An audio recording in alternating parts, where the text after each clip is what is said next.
आङो दिनै दा 12ता बाजिबाय समा बेनि सिगाङाव आं एपिबिनि कक्लाबारि ब्लक समितिनि नेहाथारिमोन गाहाय नेहाथारि।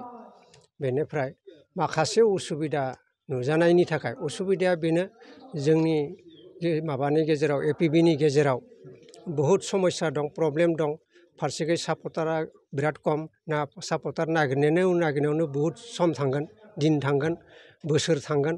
फारसेखै फाइनान्सियेलि बिराद उइक जोबोद उइक बेफोरखौ बुजिनानै मिथिनानै आङो बे इउपिपिएलनि जिथु आदर्श आइडिय'लजि मावनाय बेफोरखौ नुहुरनानै आं इउपिपिएल हान्जायाव दिनै जइन जाफैनाय जाबाय।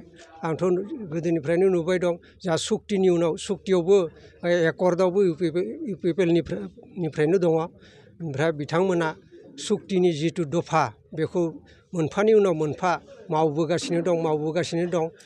गासैखौबो खेबसेनो हाजोबा 5 बोसोराव हाजोबा उनाव सरकाराव फैबा मावबावगोन। जेनेबा बहुदखौनो मोजां मावनाय नुदों। हमनानै ला आं गोबां बोसोर एनडिबिआव दंमोन। आंनि लोगोफोरा माखासे जेलाव दंमोन।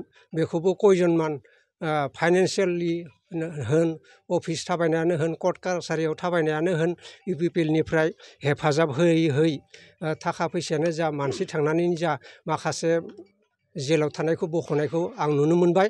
बेनिखायनो आरो बिथांमोननि आदर्शखौ मोजां मोननानै आङो इउपिपिएलआव आफादाव दिनै जइन जाफैनाय जाबाय। दिनै जोङो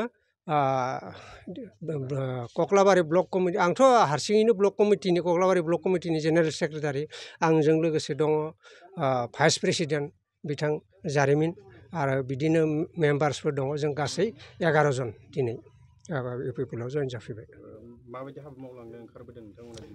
जोङो बिबानखौ मोनलागि दामोन एज ए मेम्बार हिसाबै जों जेरै सुबिदा जायो बिदिनो इउपिपिएलनि जानानै खामानि मावलांगोन आरो रायजो राजानि मोजांनि थाखाय खामानि मावलांगोन होननानै जों आवगायबोदों।